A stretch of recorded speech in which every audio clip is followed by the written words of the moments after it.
Entonces, quería presentar ahora al doctor Luis Herrada. Él es médico jefe del servicio de urgencia de la Clínica Universidad de los Andes, de la casa, sí. Entonces, él nos va a presentar esta presentación sobre superando la expectativa de nuestros pacientes, también muy dirigida en el tema de la experiencia del paciente. Muchas gracias. Mucha cara conocida.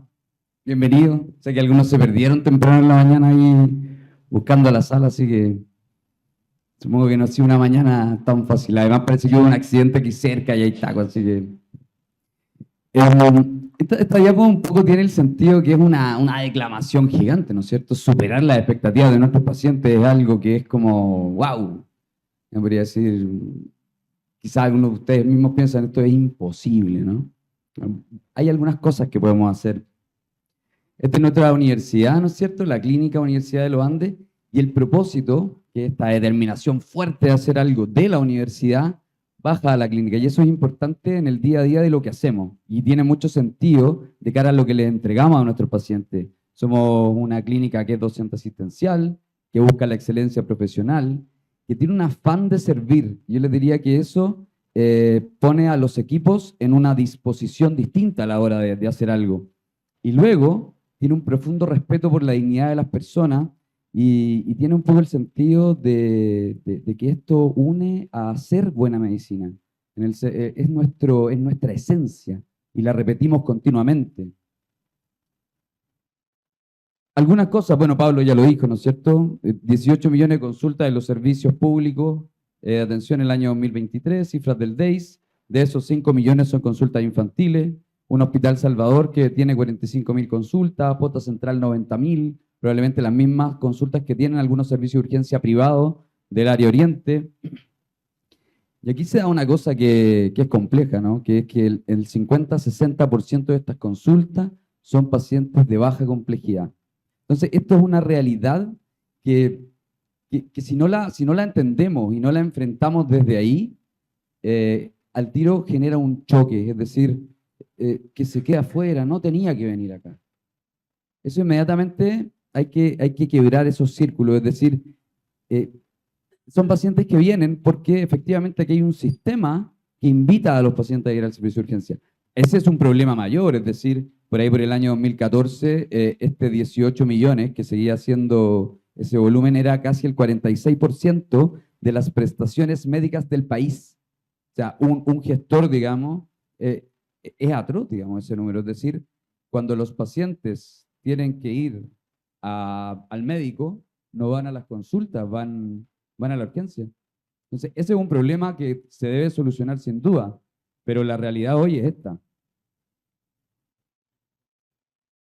Cuando tomamos este desafío, porque lo tomamos como equipo de urgencia, dijimos, mira, efectivamente, vamos a abordar este desafío, vamos a abordar, queremos llegar a cumplir estas expectativas. ¿Es difícil? Es muy difícil. ¿Estamos en la mesa todos de acuerdo que lo vamos a hacer? Sí. ¿Como institución estamos de acuerdo? Sí. Y acuñamos un término que es la brecha del servicio de urgencia. Aquí son datos de Estados Unidos, es una encuesta de 6.5 millones de pacientes, y aquí arriba en la curva, estos son los pacientes que recomiendan, son los 5 en el fondo. Cuando uno va al NPS o al IBB, son los que recomiendan potentemente, son tus promotores, ¿no es cierto? Son tus valores altos. Y cuando uno mira y dice, mira, estos son los cirugía ambulatoria 85 y urgencia 66. Entonces, esto, si ustedes miran sus propios números, sus propios datos, es muy probable, ustedes son directivos, esta brecha existe en todos los hospitales. No solo acá en Chile, sino que en el mundo. Y en la clínica también. Acá si uno mira este número, nosotros tenemos una brecha, ¿no es cierto? Este es el 5,86%, urgencia 75%, tenemos 10 puntos de brecha con la clínica. Y es muy probable que esto se repita en todos sus hospitales. Entonces, esa es la brecha que queremos atacar. Y ustedes dicen, bueno, deben estar pensando, ¿y por qué se da esta brecha? Probablemente a todos se les viene a la cabeza algo como esto, ¿no es cierto? O sea, el atochamiento de los servicios de urgencia es una de las respuestas a esto. Luego, de la frase que dispuso la Dani alguna vez en una presentación que a mí me encantó, y es que efectivamente los pacientes, además del punto de vista de su satisfacción usuaria, Cuando van al servicio de urgencia por un motivo de atención que es de baja complejidad, sienten que su tiempo es perdido. O sea, si yo voy porque me quebré un dedo, yo personalmente quiero que me atiendan rápido porque mi motivo de consulta es muy simple. ¿Por qué me tengo que demorar? O sea, a nadie en la consulta del médico va, pide la consulta, digamos, nadie le dice, ¿sabe qué? No lo vamos a atender. Usted tiene que ir a las 8:30, tenía ahora lo vamos a atender a las 10:30. Eso no pasa en ningún setting clínico. Y se arma una especie como de tormenta de cosas, ¿no es cierto? Un lugar desconocido. El servicio de urgencia es el único lugar de un hospital donde el médico elige al paciente y no el paciente al médico. Yo creo que ustedes, antes de ir al doctor, van a ir al gastroenterólogo, buscan primero, se los recomiendan, miran a ver el doctor qué tal, para que les vaya a hacer un buen diagnóstico. En la urgencia no es así. Van hacia un camino desconocido. Los pacientes esperan, ¿no es cierto? Tienen dolor y ansiedad, es un lugar que no es grato, ¿no es cierto? Son cosas agudas no programadas muchas veces. ¿Qué hicimos? Aquí hay una cosa que es importante.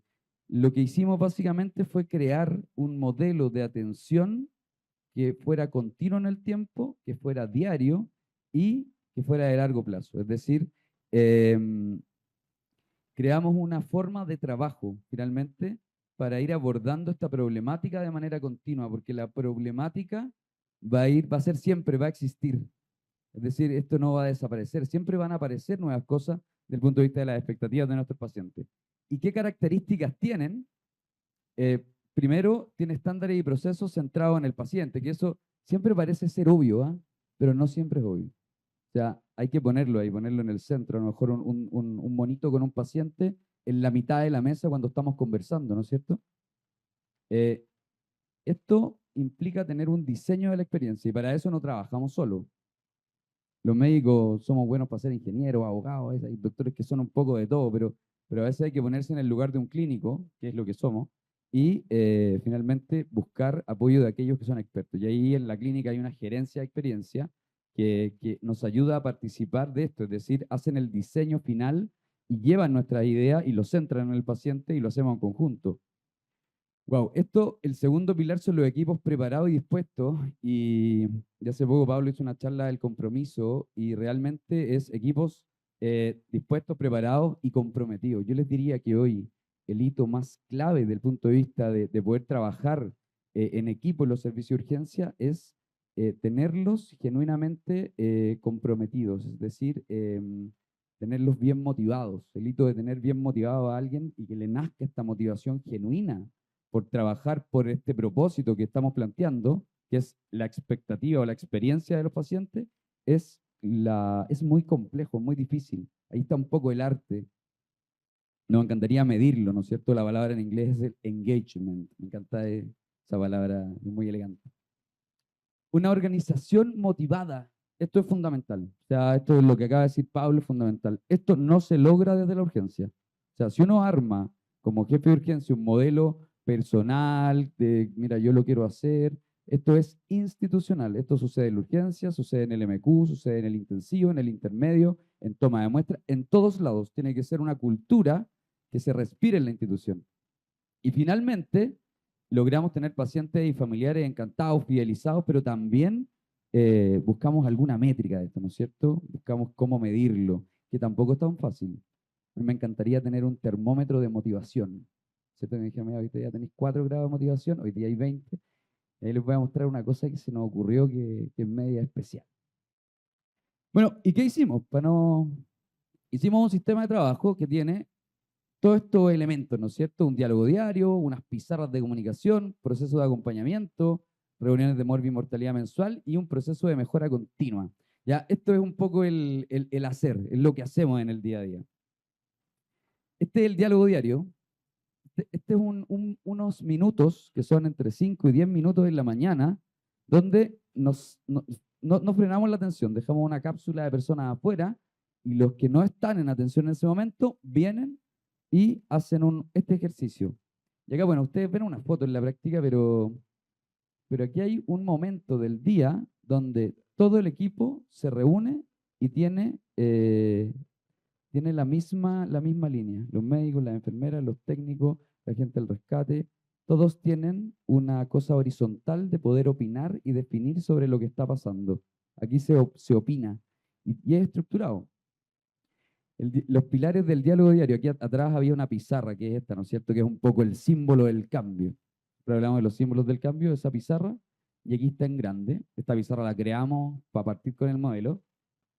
Y tiene algo que es muy vital, que es un poco lo que yo les decía, que es el propósito. O sea, todos los días le recordamos al equipo los valores de la institución y lo hacemos bajándoselos a cosas simples, ¿ya? Es decir, hay un libro que dice, por ejemplo, centralidad del paciente, le entregamos el libro a uno de los que están ahí y él lee el valor centralidad del paciente y, por ejemplo, recordamos cada cierto tiempo lo importante que es la comunicación de alguien mirándolo a los ojos. Cuando la persona te está contando algo y tú no estás de espalda preparando, ¿no es cierto?, lo que vas a hacer, y lo hacemos todos los días. Y se hace una pregunta en relación a eso. ¿Por qué es importante mirar a los ojos al paciente? Y ahí se da un espacio mini de conversación que es fundamental. Luego tenemos este termómetro, ¿no es cierto?, que es a través de unas caritas de un QR. Uno hace el QR y pone si está bien, si está neutro, si está mal. Y ahí desarrollamos un par de cosas también cuando tenemos este valor. Nos reconocemos por cosas importantes, reconocemos al equipo. En el reanimador, en el último reanimador, yo quiero reconocer a la enfermera Camila, porque efectivamente ella hizo un reanimador espectacular, estuvo muy tranquila y lo decimos completamente. Y esto es institucional, porque va al BUC, que es un reconocimiento total, y con 3 reconocimientos del mismo valor en BUC te dan una chapita. Yo tengo una nomás. Debería tener más. Y lo último es la voz del paciente. Aquí aparecen todos los días, nos llega un correo donde la enfermera en la mañana anota, ¿cómo se llama? Las cosas que el paciente en la encuesta indaga dijo el día anterior. Cosas buenas y cosas malas. Le mostramos el diálogo a nuestro gerente general. Lo llevamos como gran cosa, ¿no es cierto?, al diálogo. Y ese día en la mañana apareció un comentario atroz. Me dejaron esperando 3 horas afuera, ¿no? Y la enfermera me dice, ¿lo ponemos? Y le dije, ponlo no. Ya, pero esto es bueno y malo. O sea, nos van diciendo. Y además le va dando al equipo la sensación de lo que pasa en el día a día y las cosas se van repitiendo también. Los habilitadores, esto nos presentamos. ¿Quiénes somos? Y esto tiene el sentido de qué rol cumplo yo en el equipo. ¿Cómo trabajo hoy? ¿Dónde juego? O sea, el habilitador tiene el sentido, es como si tuviéramos 11 jugadores de fútbol y los metemos a la cancha y nadie sabe si es arquero, si es defensa, van a perder. Pero acá el sentido que tiene es cuál es mi rol dentro del equipo, quién soy yo, y estamos considerados todos, todos, desde el auxiliar de limpieza hasta el médico jefe de turno, y cómo nos vamos a distribuir ese día. Y finalmente les decimos continuamente dónde queremos estar desde el punto de vista de métricas objetivas, se los vamos transmitiendo. O sea, todo esto que tenemos nosotros guardado en los BI corporativos, que son herramientas tan útiles, pero están útiles para el gestor, pero si el equipo no tiene idea para dónde vamos, nunca termina sabiendo si va a estar bien o está mal. Y es súper bueno que te digan una vez o 2 veces, ojalá todos los días, que lo estás haciendo bien. Llegamos al número, queremos estar tiempo puerta doctor menos de 20 minutos y estamos en 18,1, genial, está bien. Y también está bien decir cuando está mal. ¿No es cierto? Hoy estamos en 25, tenemos un problema, ¿qué opinan ustedes? ¿Qué podemos hacer? Y eso sale, esto lo actualizamos una vez a la semana. Aquí aparecen oportunidades de mejora que se los voy a mostrar más adelante y evidentemente las distribuciones de otras cosas, del reanimador. El segundo hito de intervención, que ha sido muy difícil porque implica esta constante, decir, oye, llenaron la pizarra, oye, por favor, Carlito, oye, implica estar ahí, ¿no es cierto?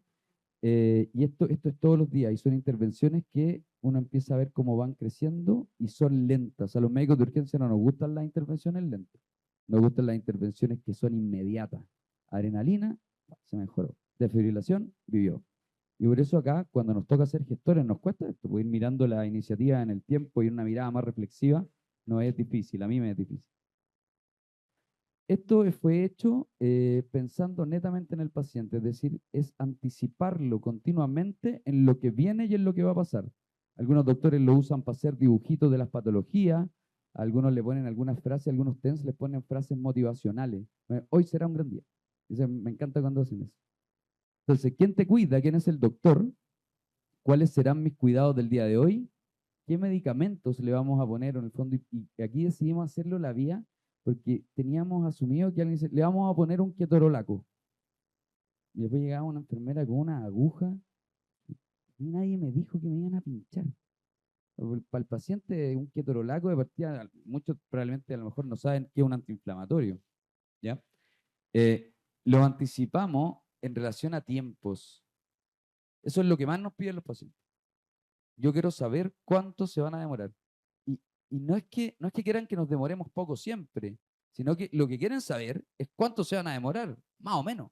Y eso nosotros igual tenemos una especie de termómetro para eso, y se lo decimos.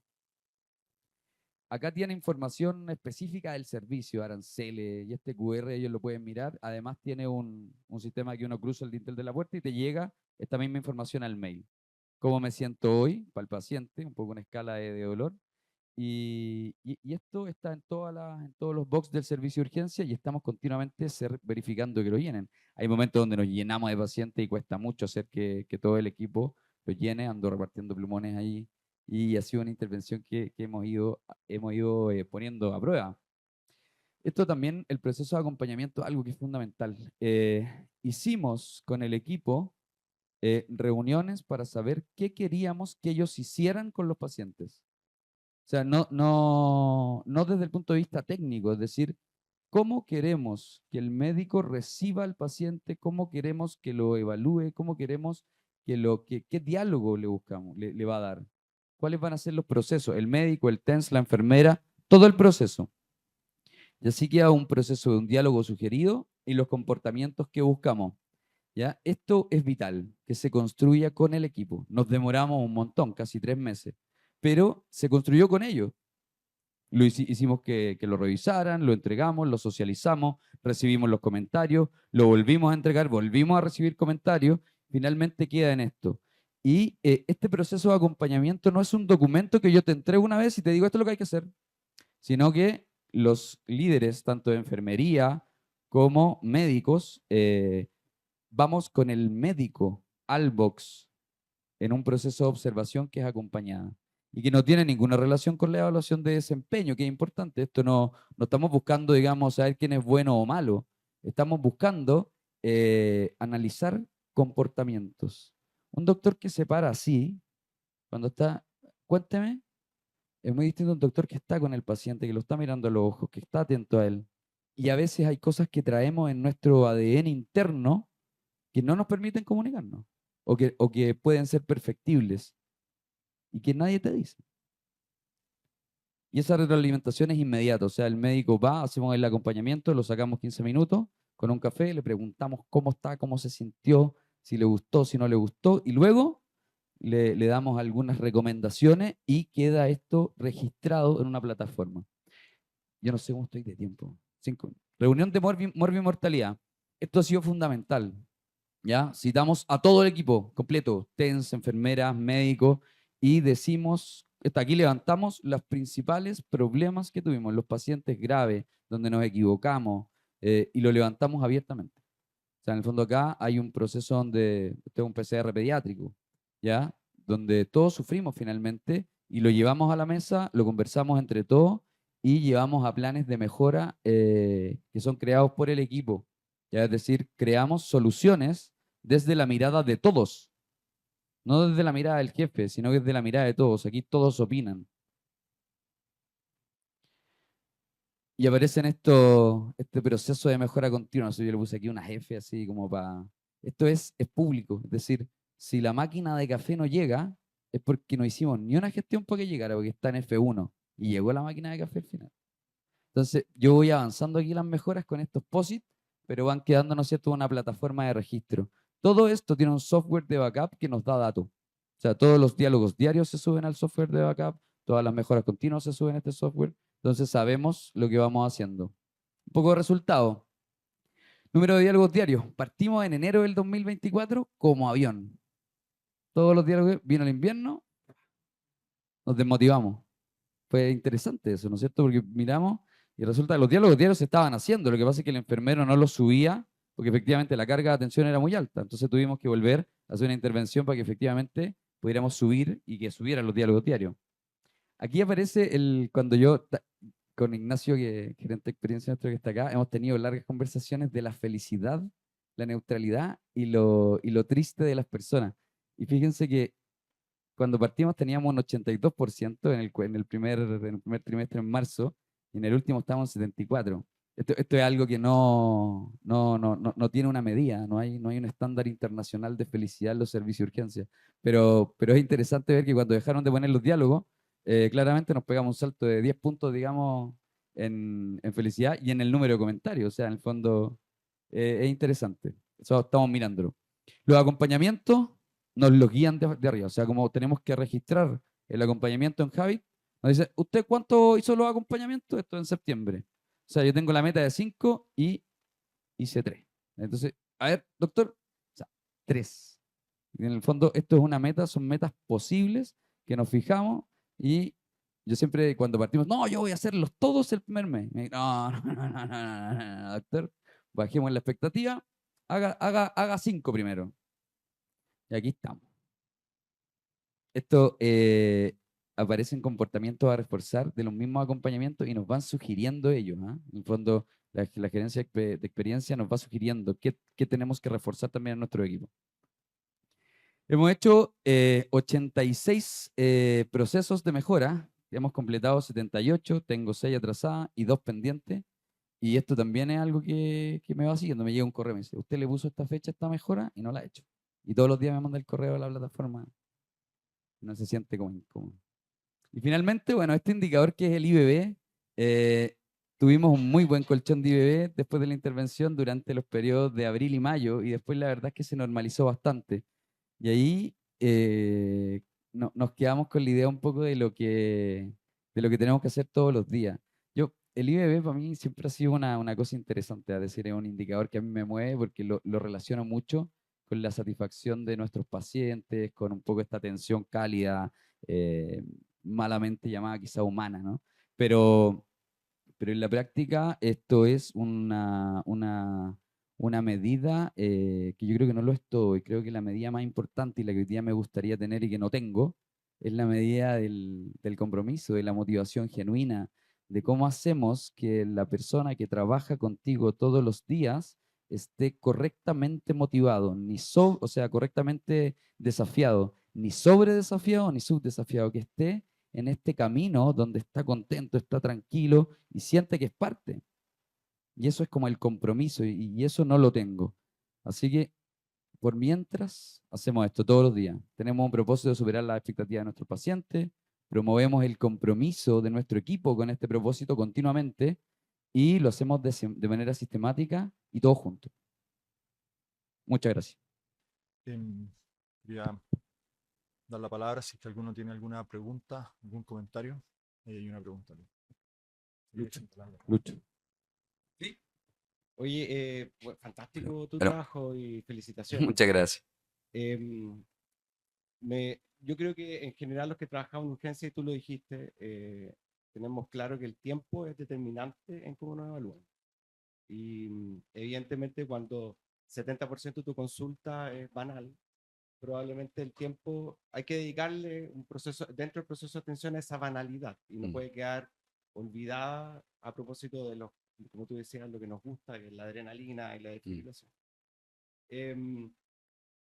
Me parece excelente y bueno, es un desafío cuando tenemos grandes porcentajes de consulta que no son banales.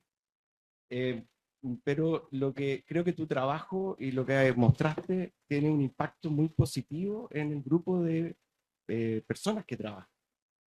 Yo quería saber si están midiendo o no el burnout en el equipo, porque creo que las intervenciones van enfocadas justo en eso. Tenemos las medidas de clima, digamos, de la clínica y hay una que es especial de urgencia. Y ahí hay un formato que también es institucional, que es un poco lo que mencionaba también Pablo, que a propósito de esta ¿qué hicimos con este termómetro? Teníamos las medidas de clima habituales, todas las prestaciones que dan todas las clínicas para sus funcionarios, qué sé yo, apoyo psicológico, todo, pero definimos, buscando un poco esta medida de motivación, que en el termómetro del día a día, en la cara triste, les damos una oportunidad de que anónimamente nos pongan por qué están tristes. ¿Ya? Y en ese concepto, el discurso que tenemos con el equipo en el diálogo es: nosotros, si tienen algún tema laboral del punto de vista de lo que pasa aquí en el servicio, nos vamos a hacer cargo 100%. Y si es algo personal que los tiene complicados, ¿no es cierto? Nos vamos a hacer cargo apoyándolos para que lo solucionen. En el fondo esa es la promesa. Nos pueden decir, nuestra puerta está abierta para que nos puedan contar lo que les ha pasado, y nos hemos encontrado con situaciones muy del día a día. Se murió mi perrito, falleció mi papá, temas de ese tipo, como crisis de vida que hemos acompañado. Y desde ahí un poco se empieza a generar como esta, mm, este análisis del equipo. Cuando uno mira cuando miramos las encuestas de clima, em, hay como un sesgo de la encuesta. Es decir, esto es una opinión personal, pero siento que no refleja este termómetro del día a día. Yo no sé, cuando uno llega al servicio y ve a alguien y le dice: ¿cómo está ahí? Y dice: "Ah, bien". La encuesta, no está bien.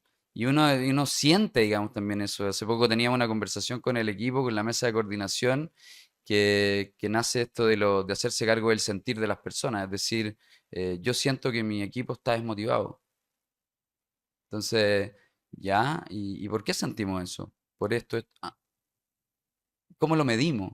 Entonces, vamos a tener que generar, de hecho lo conversamos, vamos a tener que generar algunas cosas particulares para poder medir a aquellas personas que queremos motivar.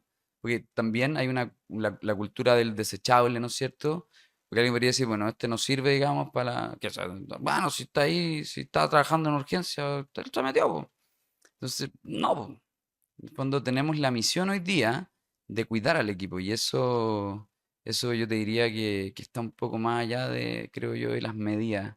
Nosotros en la encuesta de clima hay una medida de burnout, pero insisto que pienso que en el día a día el foco es ir mirando a tu gente y tenerla muy mapeada. Es decir, conocerla, ver en qué está, a tu equipo cercano, y transmitirle eso para que ese equipo, esa persona lo haga con su equipo, y así va creciendo.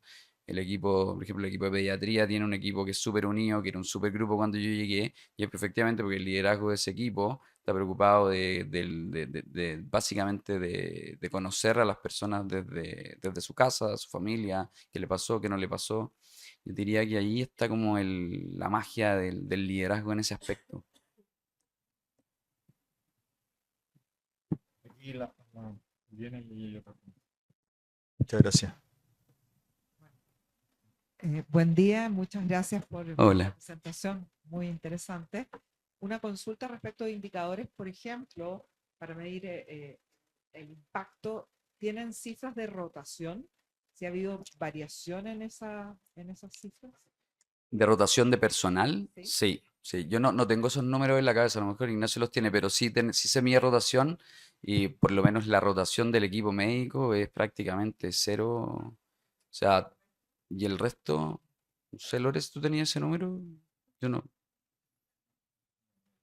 lo tenemos. Pero la verdad es que en general la gente se mantiene mucho en la clínica y en la urgencia. No es una especie de semillero de personas que van subiendo en la institución.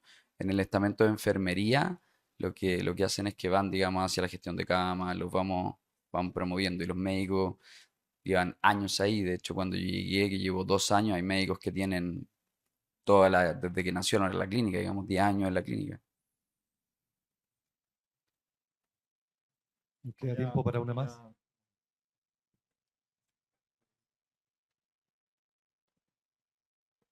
Hola, ¿sí se escucha? ¿Te escuchas? Sí. Mira, la presentación espectacular. Yo trabajo en urgencia, pues soy ginecólogo. ¿Ah? Y la pregunta es básicamente: ¿qué pasa cuando un resultado adverso en la urgencia? O sea, en el caso de nosotros, una muerte fetal, una muerte materna, o en el caso de la urgencia, llega, no sé, una urgencia pediátrica, algo terrible, se muere un niño. ¿Qué pasa con el personal después de ese turno? ¿Hay un cambio? ¿Se mantiene? Mm. ¿Qué pasa ahí? Porque nos ha pasado, o no es las noticias, o sea, se muere algo muy triste. ¿Y qué pasa con el equipo Mm. después? Ahí hacemos este caso de reunión de muerte y mortalidad, fue un PCR pediátrico que efectivamente falleció. ¿Ya?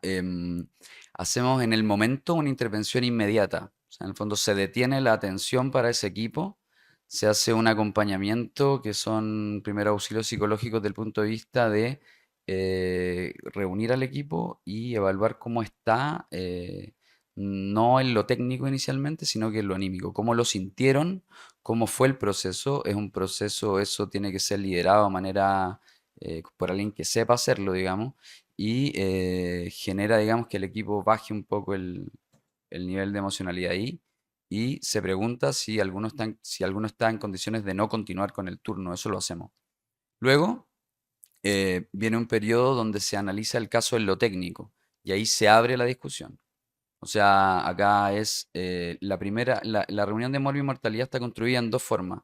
La primera son dos reuniones. La primera reunión es una reunión donde se abre el caso y todos opinan en relación a lo que pudimos haber hecho mejor, con mucho respeto, en una conversación muy relajada, digamos, bien dirigida, pero se opina de todo lo mal que lo hicimos. Es una conversión difícil. Presenta el caso el líder del equipo, que también es importante. O sea, esto uno sale de esa reunión a veces como conflictuado, así, chuta, realmente lo hicimos muy mal. Luego, después de eso, con ese insumo de problemáticas, que son como las características del problema, nos juntamos con un equipo pequeño donde hay representantes de todos los estamentos y se toman estas problemáticas y se transforman en soluciones. Es decir, ¿cómo tenemos este problema? ¿Cómo lo vamos a abordar? Perfecto, y ahí aparecen soluciones, ¿no es cierto? Soluciones del equipo, que son pero geniales. O sea, yo les diría que los TENS son fabulosos para crear soluciones. Y luego eso va al Habit, a las oportunidades de mejora. Y las seguimos desde ahí. Y se anotan en la pizarra del diálogo diario, la oportunidad de mejora, generar mayor comunicación a la hora del fallecimiento con los familiares, llamar a tal persona. Y eso lo vamos gestionando. Y hay algunos responsables, que va a ser el líder del equipo médico, el líder del equipo de enfermería, o ponemos responsable a alguno de los coordinadores y lo vamos siguiendo. Y después de eso viene la segunda reunión donde le presentamos el plan de mejora al equipo completo. Y ahí decimos, mira, nosotros tuvimos este problema, este es el plan de mejora, queda un documento y en general lo que hacemos es que dejamos como un flujograma de trabajo. Em, y ese es el proceso de las reuniones de morbi y mortalidad. La cultura del error es fundamental para trabajar en la urgencia. Si hay un lugar donde se cometen errores, es en el servicio de urgencia. O sea, en el fondo es un lugar donde es muy fácil equivocarse porque es un lugar donde hay muy poco control de todo. Es el lugar del caos. Entonces, al final, equivocarnos es parte de y poder reconocerlo y poder decir, mira, me equivoqué. Yo soy el primero en equivocarme, digamos. Yo siempre digo eso. Yo, de todos, soy el más imperfecto de todos. Hicimos una iniciativa de reciclaje y pusimos un basurero que decía grande, latas de bebida. Adivinen quién fue el primero que echó un papel allá adentro. Yo. Bueno, muchas gracias por las intervenciones. Como-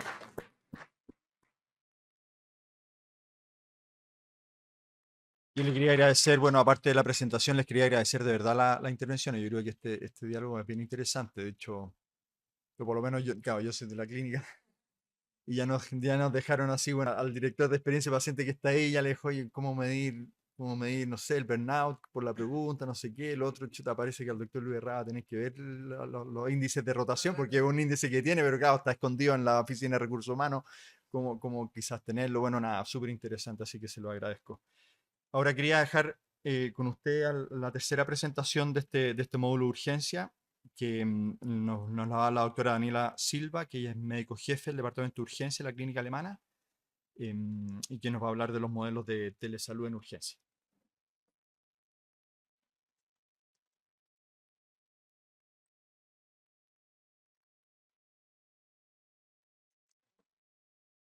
Súper. Oye, muchas gracias por la invitación, absolutamente honrados nos hayan invitado a en la primera jornada.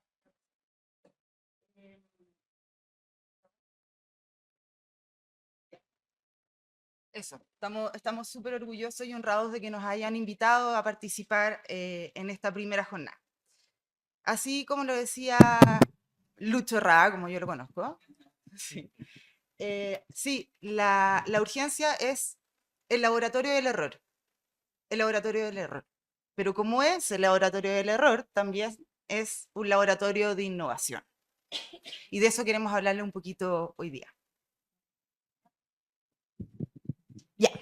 Entonces, vamos a hablarles de los modelos de telesalud en urgencia. En realidad vamos a hablar solo de uno, para ser más exacto. La telesalud se define entonces como el uso de tecnologías para brindar cuidados de salud de manera remota. El año 2021, el ACEP, que es el American College of Emergency Physicians de Estados Unidos, de ahí viene, define la telesalud en medicina de urgencia y se enfoca en varios... Paquete más cómodo. No, te parece. Ya, gracias. Y le da foco a varias cosas que antes no se le habían dado foco, como que la telesalud en la medicina de urgencia no es solo la atención, sino es un proceso, y es un proceso de atención remota no programada de enfermedades agudas o exacerbaciones de enfermedades crónicas, incluyendo la evaluación inicial, un diagnóstico sintomático y el tratamiento. Disposición. ¿Dónde va el paciente después de esta atención? También lo incluye la telemedicina de urgencia. Y para saber dónde va el paciente, uno tiene que estar coordinado con todo el sistema de salud. Por lo tanto, la definición de telesalud en medicina de urgencia es mucho más amplia que la definición de telesalud tradicional. Aplicaciones de telesalud en medicina de urgencia tenemos varias, la más estudiada y la más conocida ya hace años, son las interconsultas audiovisuales a los servicios de urgencia que quedan en lugares rurales o que no tienen médicos especialistas. Éxito. Ahí empezaron con esto hace muchos años y fue absolutamente un éxito porque entregaban mayor calidad de atención y seguridad en la atención de pacientes que no tenían acceso a este tipo de prestaciones. Monitorización en prehospitalario, coordinación en medicina de desastres y reducir la saturación de los servicios de urgencia. Eso ha empezado a estar en boga en el último tiempo, pero les cuento que todavía no hay mucha evidencia. Si lo buscan, no hay mucho. Hay algunas experiencias, pero para eso estamos acá, para innovar y meternos en eso. ¿Qué pasa en los servicios de urgencia? Para nadie es desconocido que ha ido creciendo la cantidad de consultas en los servicios de urgencia. ¿Esto por qué? Porque tenemos mayor población, porque la gente se enferma más. ¿Y por qué se enferma más? Porque tienen más enfermedades crónicas y esas enfermedades crónicas se reagudizan. Al tener además pacientes de mayor complejidad, estamos usando mayor cantidad de camas intrahospitalarias y esto lleva como resultado una saturación del sistema. Y cuando se satura el sistema, se quiebran los pilares fundamentales de la atención de salud de calidad, digamos. Disminuye la oportunidad de atención, se pone en riesgo la seguridad y la calidad y la satisfacción tanto del usuario externo, o sea, nuestros clientes, nuestros pacientes, y del usuario interno, como son nuestros médicos, enfermeras, profesionales de salud, también se ve afectada con un agotamiento laboral importante. Ya, aquí aparece una botella y un reloj. Y esta botella del reloj lo que quiere hacer es que nosotros grafiquemos de manera gruesa lo que es un servicio de urgencia. Pensando en la botella como el lugar físico del servicio de urgencia y en el reloj como en el fondo, todos los procesos tiempos sensibles que se dan dentro de un servicio de urgencia. ¿Qué pasa? Tenemos nosotros pacientes que están esperando atenderse en el servicio de urgencia, los ve un enfermero o enfermera de triage, le dice, lo puede derivar a que se atienda una consulta ambulatoria o les dice que tienen que esperar porque tuvieron muy mala suerte porque el servicio de urgencia, o qué raro, estaba lleno, lo más frecuente. ¿Y lleno de qué? De gente de todo tipo, sanos, pacientes sanos que van al servicio de urgencia, pacientes enfermos, pacientes muy enfermos, niños, adultos, viejos, todo. El problema es que los pacientes sí, efectivamente hay flujo, los pacientes empiezan a salir, pero el flujo de salida es el mayor cuello de botella de un servicio de urgencia, y eso lo sabemos todos los que trabajamos en la urgencia. Entonces, por supuesto, ¿dónde vamos a poner el foco? En tratar de manejar los flujos de salida. Lo primero que se nos viene a la cabeza, bueno, agrandemos el hospital, pongamos más camas en el hospital, ¿cierto? Pero no, no es la solución.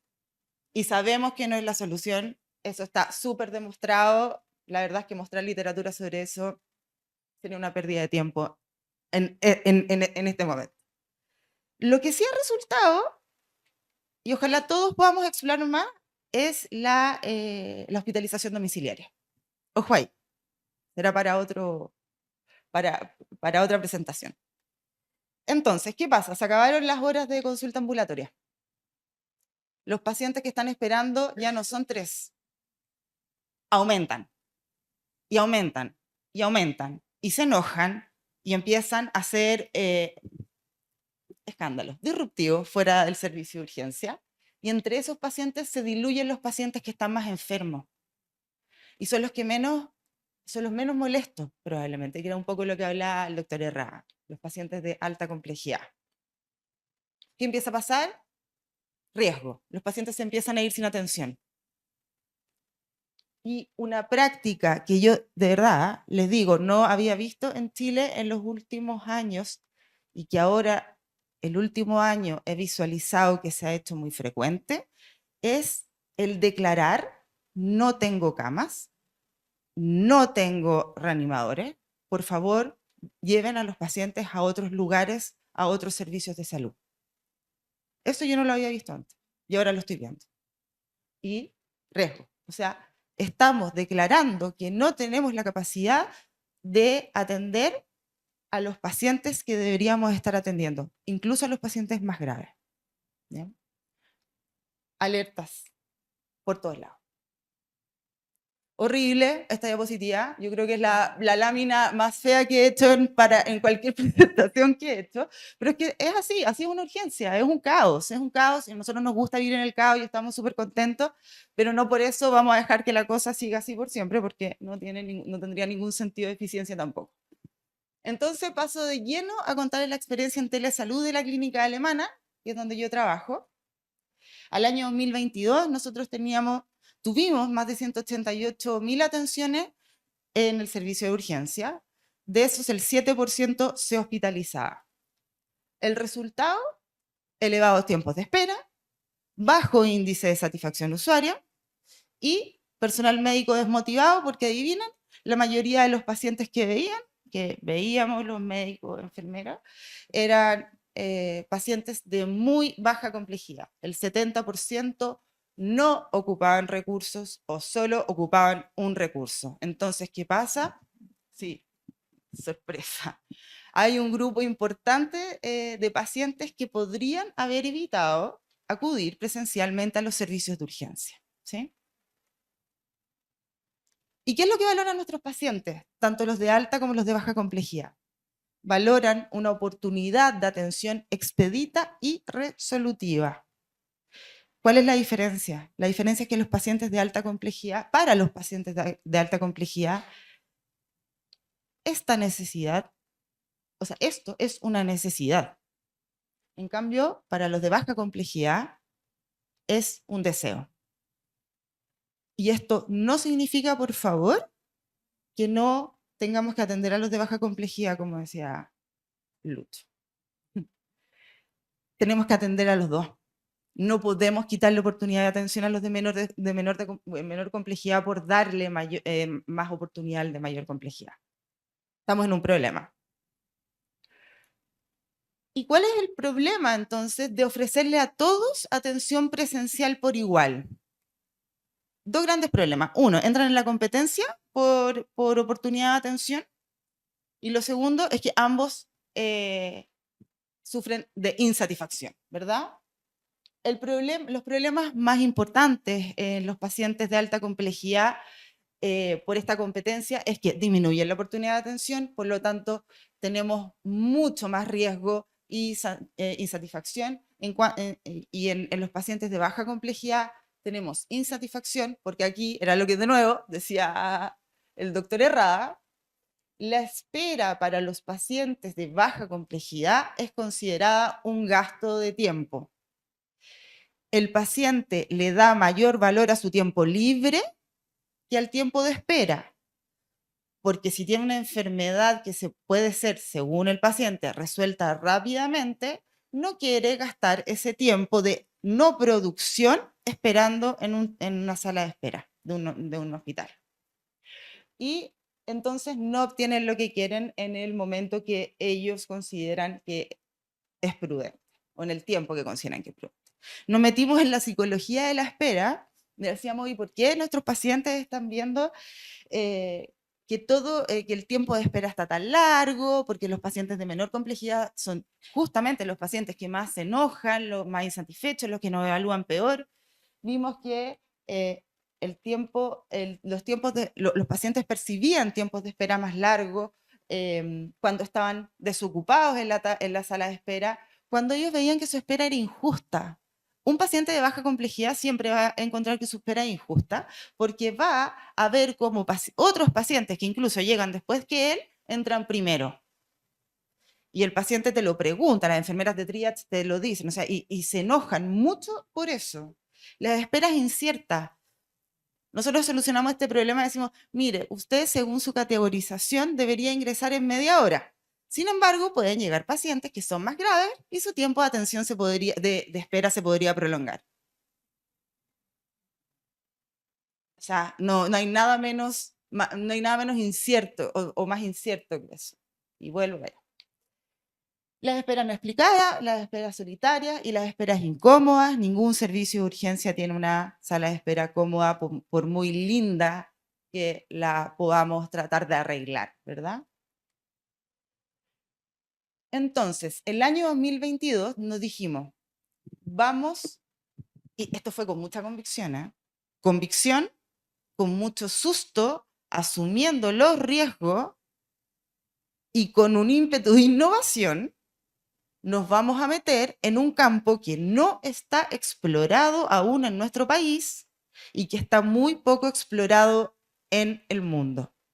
Y dijimos, atenderemos a los pacientes de urgencia de baja complejidad vía telemedicina. Claro, la pregunta que venía era ¿quiénes los van a atender? Y decidimos que fueran urgenciólogos, solo especialistas en medicina de urgencia, tanto adultos como pediátricos. Y acá nos encontramos con que el EICEP, el año 2022, declara que los urgenciólogos, que los especialistas en medicina de urgencia, son los médicos más calificados para dar atención remota de condiciones agudas, no programadas. ¿Y por qué? Porque la medicina de urgencia se practica naturalmente en diferentes entornos.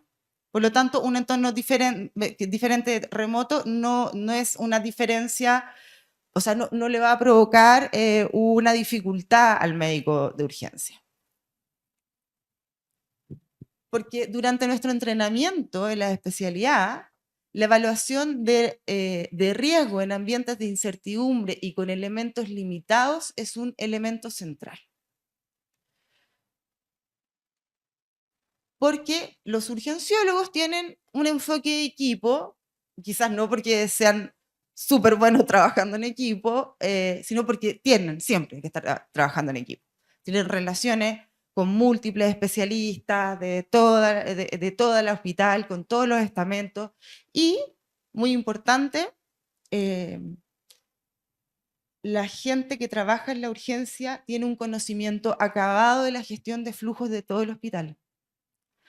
Porque son los que deciden hacia dónde va dirigido el paciente y cómo son las vías más expeditas para que pueda llegar a ese lugar de la manera más eficiente. Entonces, ¿cómo abordamos esto?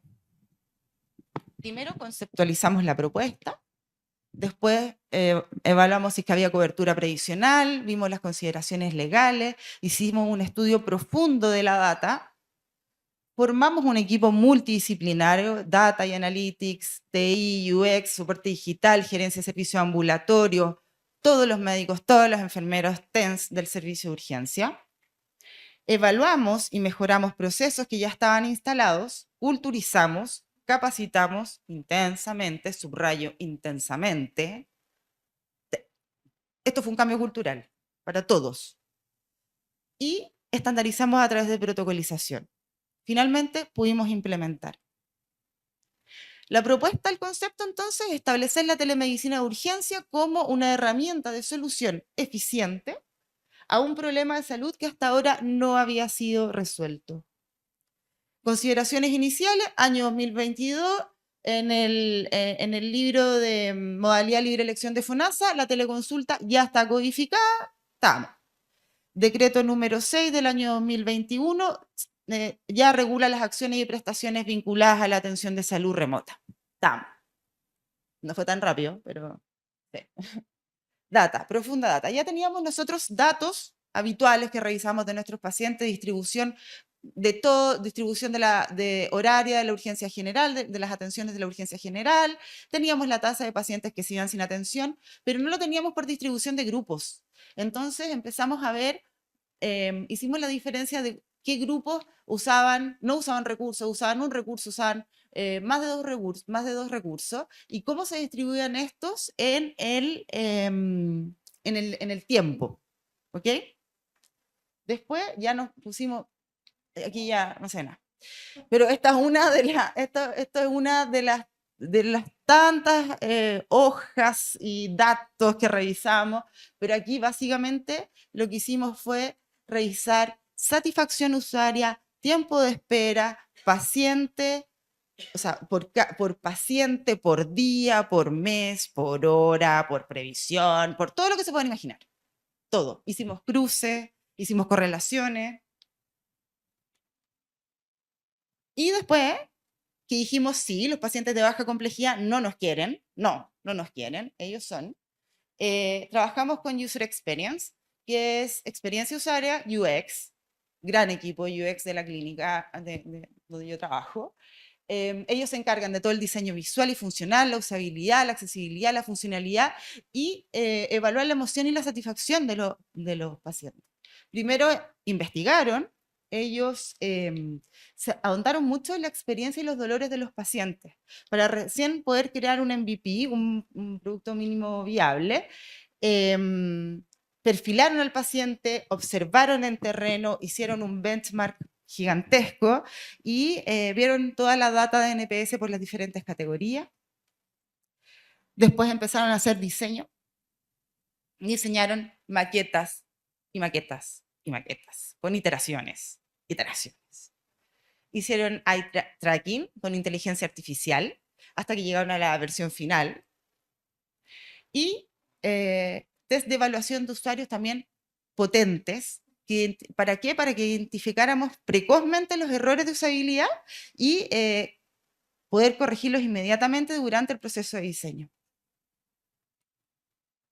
Aquí está una muestra del benchmark funcional que hicimos entre todos en el fondo, donde vimos las diferentes instituciones de salud que querían brindar, que brindaban un servicio similar al que nosotros queríamos brindar, y empezamos a comparar las mejores prácticas de cada una de esas empresas.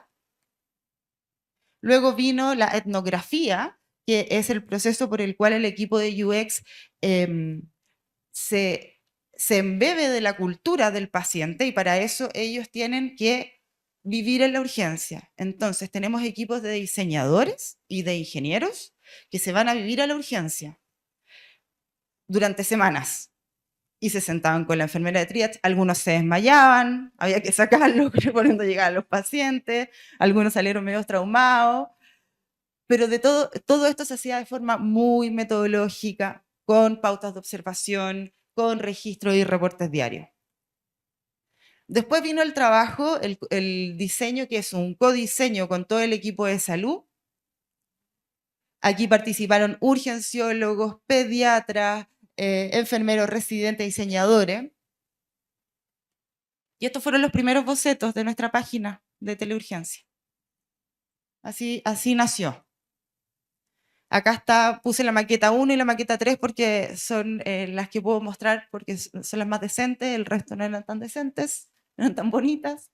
Y esto es súper interesante, hicieron un análisis de eye tracking, que es donde con inteligencia artificial, que estudia dónde el usuario pone la vista primero, después hacia dónde fluye su visión y luego dónde se concentra en una página, y con eso podemos hacer toda la arquitectura correcta de una página web en relación a su usabilidad.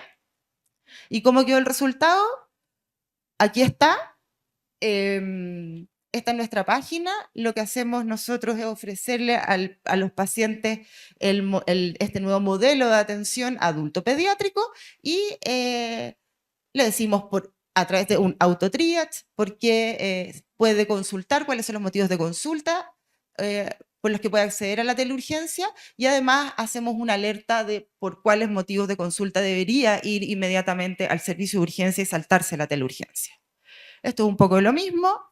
El paciente lo guiamos en su elección, luego le damos un warning. El paciente agenda, va a tener hora disponible dentro de las próximas 2 horas, que es nuestra promesa del producto, y así es. Y después se conecta con su teledoctor, teleurgenciólogo. Y en caso de que el doctor determine que el paciente se tiene que ir a la urgencia, el médico aprieta que se tiene que ir a la urgencia, se genera un ticket que le llega al paciente y lo muestra cuando llega a la urgencia, y ahí el paciente tiene una atención prioritaria en nuestro servicio. Ingresa prioritaria en menos de 20 minutos. Y el 2 de noviembre del 2022 nació nuestra teleurgencia, con acceso a atención médica en menos de 2 horas, desde las 8 a las 23 horas, y atendido por especialistas en medicina de urgencia. ¿Y qué pasó cuando implementamos esto? Bueno, estábamos con muchos pacientes en la urgencia, en la sala de espera, y una enfermera que es muy buena ofreciendo la teleurgencia a los pacientes, le dijo: usted está resfriado, tome 1 hora de teleurgencia, váyase a la casa.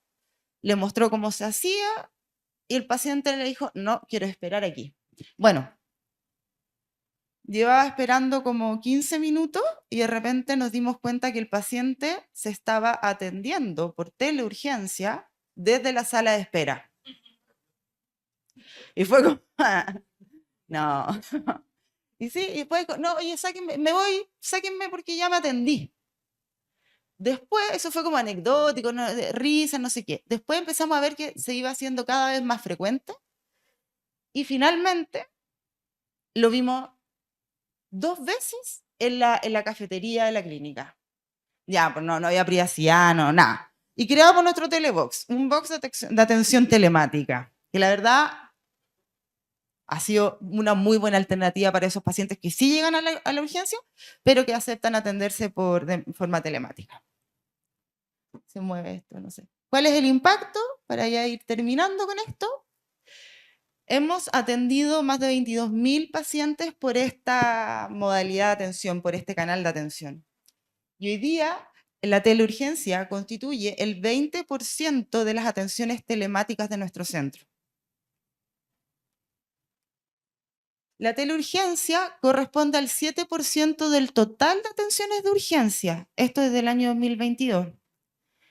Y corresponde al 10% de las atenciones no quirúrgicas ni traumatológicas de urgencia. En algunos periodos hemos llegado a cubrir hasta el 20% de las atenciones de urgencia en un mes. Y llevamos más de 5.000 pacientes atendidos por esta modalidad híbrida del telebox. Ya, entonces, ¿lo estamos haciendo bien o no? ¿Cuántos pacientes que se atienden por teleurgencias son derivados de vuelta a la urgencia? Solo el 2%. 500 y algo pacientes, 540 pacientes de 22.000. A mí esto me parece fantástico. O sea, dice que el paciente sabe cuándo ir a la urgencia si es que uno le muestra un catálogo de síntomas. Lo elige bien. No es tan difícil. Esto es solamente para mostrarles el comportamiento con dos escalas distintas de las atenciones. Estas son las atenciones presenciales, estas son las atenciones, las azules de teleurgencia, y estas son las atenciones de telebox. Si se fijan, lo más importante es esto, que se comportan igual. Entonces nosotros pensamos que si no tuviéramos la teleurgencia ni el telebox, probablemente el pic de esta curva llegaría al techo. O quizás no, porque los pacientes se hubieran ido sin atenderse. No sé. Acá hacemos una comparación entre el año 2023 y 2024 a la fecha, y vemos cómo la teleurgencia ha seguido creciendo. Los pacientes sí adhieren. Y esto es súper importante, nuestra urgencia se transformó en una urgencia más compleja. El año 2022, solo el 30% de los pacientes consumían más de 2 recursos, y el 70% o no consumían recursos o consumían uno. Pero el 2024 nos volvimos una urgencia más potente, al ser más compleja, y ya bajó en 10 puntos en el fondo la cantidad de pacientes que ingresan a la urgencia y no consumen recursos, y aumentaron los pacientes más complejos, desde un 29 a un 41%. Disminuimos un 20% el tiempo de espera. 5 minutos en mediana. La mediana, pero eso parece poco, pero para los que trabajamos en urgencias sabemos que es muchísimo. Y por último, la atención telemática tiene 15 puntos más de NPS que la atención presencial. Pero la atención presencial aumentó 18 puntos su NPS después de la implementación del programa de teleurgencia. Esto es real. Yo comprobé que la telemedicina funciona. Justo la modelo se llama Daniela, así que, pero como que me sentí más identificada, pero sí, la telemedicina funciona. Eso es.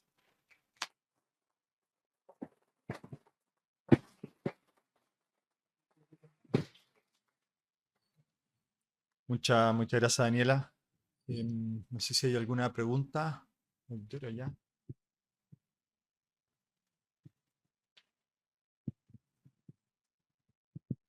Muchas gracias, buenos días. Felicitaciones por la presentación y el trabajo en equipo.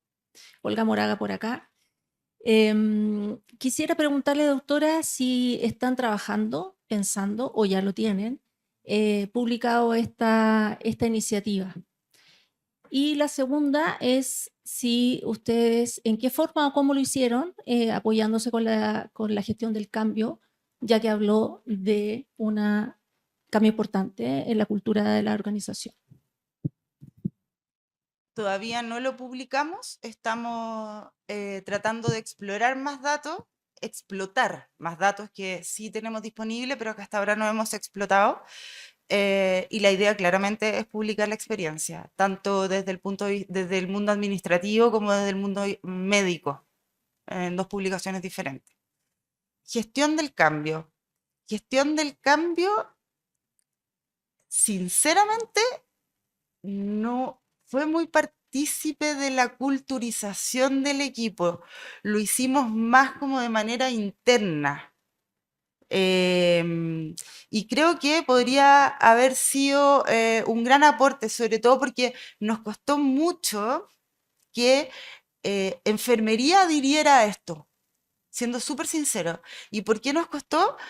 Porque la enfermería veía que ellos eran los que tenían que ofrecerles la alternativa, este canal de atención alternativa a los pacientes en el triage. Les hacía eso gastar tiempo de hacer triage. Algunos pacientes no entendían nada, entonces además no las trataban bien, entonces no lo veían un beneficio.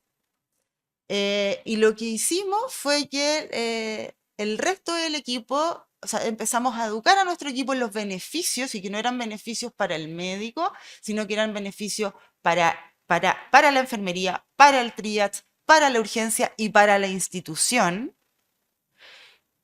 Y yo creo que fue un tema de hablarlo y hablarlo y hablarlo en todas las instancias posibles. Pero sí, hubiese sido una muy, muy buena opción. Sí, herramienta en realidad. Hola, Carla Larcón por acá. Felicitaciones, Daniela, por la presentación. De verdad me encantó. Creo que son de esas soluciones innovadoras que realmente tienen impacto finalmente. Yo, dos preguntas en relación al autotriage. No sé si ese autotriage en el fondo hay alguna evidencia o tiene, o es se desglosa de un ESI o de otro sistema. Esa es mi primera pregunta. No, cuando hablo de autotriage es como bien arcaico, porque es simplemente que el paciente vea el catálogo de las patologías que sí atendemos y luego vea el front de lo que no atendemos. Eso es todo. Súper, lenguaje paciente. Lenguaje paciente. Sí. Y mi otra pregunta, si es que esta prestación tiene cobertura de la aseguradora. De las tiene cobertura FONASA, o sea, tiene código FONASA. Sí lo tiene. Súper, gracias. Sí.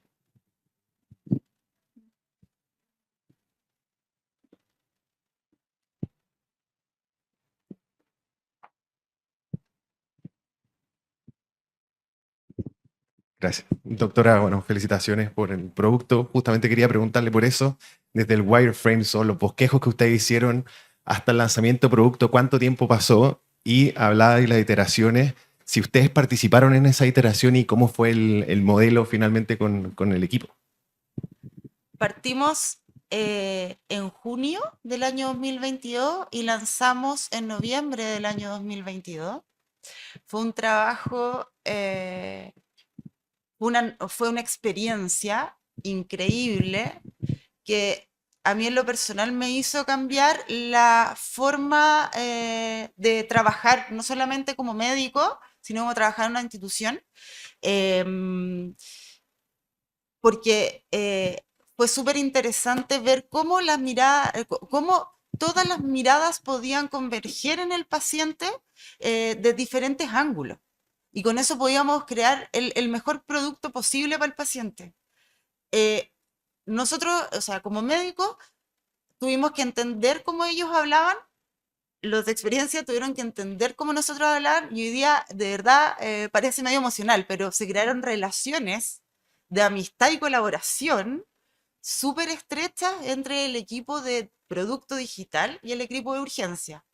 Jugamos hasta fútbol juntos. Así que no, de verdad, somos así.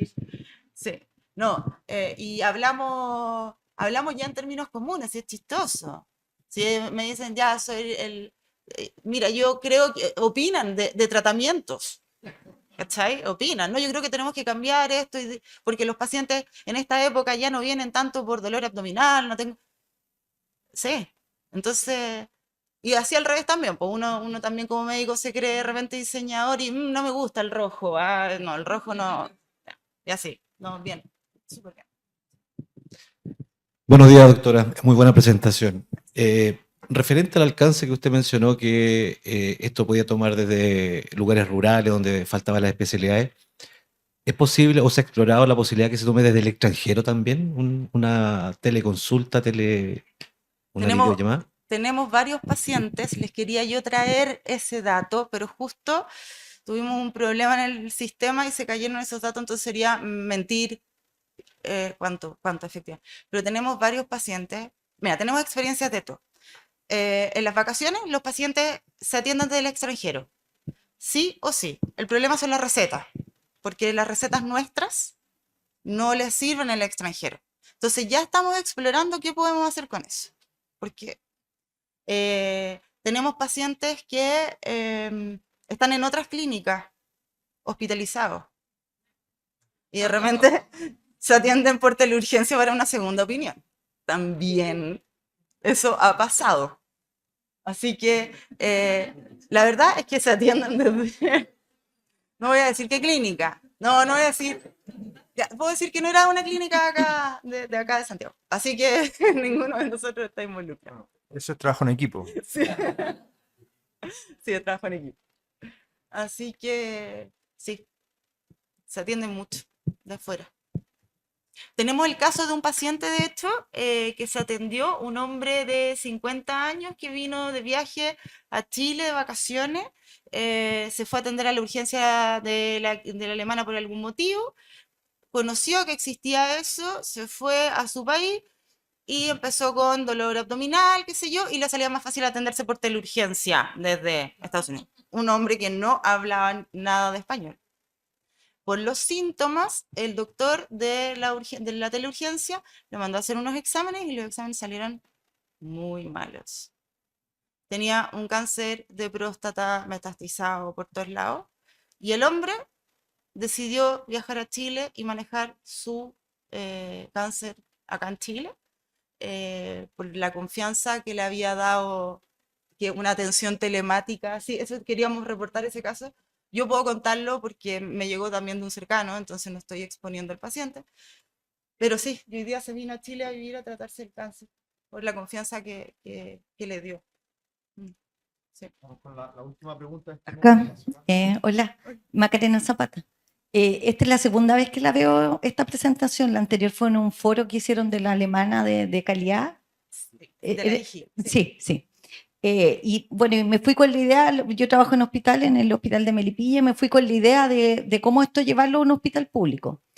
Y bueno, dándole vuelta un poco al modelo, lo que no podríamos hacer nosotros como hospital público era dejar esto como abierto en la página web, porque en el fondo pacientes que iban a decir no atenderse en APS, le íbamos a abrir una puerta para que pasaran directamente al hospital y no el modelo de atención que existe en lo público. Pero después me hizo sentido el tema como el telebox, ¿ya? Y ahí es donde hay un problema que no lo hemos resuelto como para poder dar la entrada, y es cómo organizan el recurso humano médico, ¿ya? Porque nosotros tenemos, por ejemplo, los cargos médicos son por turno, ¿ya? Y si la urgencia está atochada en ese minuto, ¿cómo saco a alguien de la atención clínica y lo paso a la telemedicina? Entonces ahí lo que estaba pensando, y es más que nada como para presentarle a lo mejor la opción y que usted me diga si es como una buena idea o no. Pensamos a lo mejor hacerlo, tener médicos que estuvieran, por ejemplo, en su casa, ¿ya? Y llamarlos como refuerzo para ese bloque de horario en que está atochada la urgencia, y se puedan conectar con telemedicina al hospital, y en ese minuto, porque sabemos la curva de la atención de urgencia, o sea, entre las 12 y las 7 de la tarde es cuando se logran los mayores picos de atención. Entonces, tenerlo como un refuerzo. Y en el fondo esas horas médicas de traslado, o sea, estamos en Melipilla, de traslado, tomarlas como horas de atención, o sea, la hora de llegada hasta el hospital, más la hora del traslado, ahí tengo 2, más 2 horas que pudiera atender, ahí ya tengo un total de 4 horas. Entonces, pero quería saber cómo lo habían organizado ustedes con el recurso humano de ustedes. Sí, es que, claro, como nuestro modelo es un modelo privado, tenemos un poco más de flexibilidad en eso. Nosotros, el médico que está atendiendo en Telebox no está físicamente en la clínica, está en su casa. Entonces, eso, ahí está la magia, digamos, porque en el fondo lo que nosotros hacemos es que esos médicos, igual que un médico que tiene consulta, toma ciertas horas, asigna una agenda según lo que pueda, y con eso llenamos la agenda cuando él está en sus tiempos libres, ¿no? Pero a cambio de eso también se le exige que tiene que hacer cierta cantidad de turnos de reemplazo en caso de que se necesiten, porque no podemos tener el servicio de teleurgencia full sin médicos haciendo turno de urgencia. Entonces, pero lo que dices tú, a mí me parece que también podría ser ese médico que estuviese ahí como esperando, siempre hay teleurgencia. Por último, solo mencionar que en el sistema público de salud, uno de los riesgos de implementar un servicio como teleurgencia es que puede aumentar incluso los costos. ¿Y por qué? Y esto no se me ocurrió a mí, sino que lo leí. Porque pacientes que que no hubiesen tomado el servicio, porque habría un aumento de los pacientes que en realidad no necesitaban atenderse, que se atenderían dado que el servicio existe, de mejorar el acceso. Entonces no habría, en el fondo ahí tenemos riesgo de que no sea una atención telemática por sustitución de una atención presencial, sino que sería un crecimiento de la cantidad de pacientes que quizás no lo necesitaban. Y lo otro es porque también modelos donde esta prestación no es otorgada por urgenciólogo,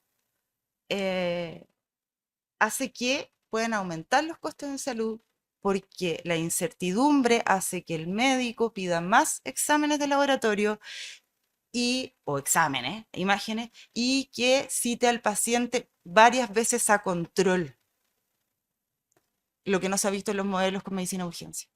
Entonces, ahí, bueno, podemos conversar extensamente quien quiera, estoy súper disponible, pero sí, hay que tener cuidado, hay algunas consideraciones con las que hay que tener cuidado. Eso, ya, ¿no? No, muchas gracias.